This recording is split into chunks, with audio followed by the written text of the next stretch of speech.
Meerdere faders tegelijk bedienen in Cubase. Daarover gaat deze video. We gaan eerst de faders in kwestie selecteren met Shift-knop ingedrukt.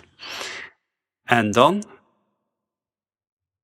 kan je ze gelijk bewegen als je de Shift op je toetsenbord en de Alt op je Windows toetsenbord of Option op je Mac toetsenbord ingedrukt houdt. Je ziet dan deze Q-link oplichten.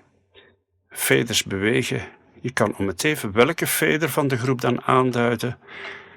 En als je het weer loslaat, dan werken de faders weer individueel.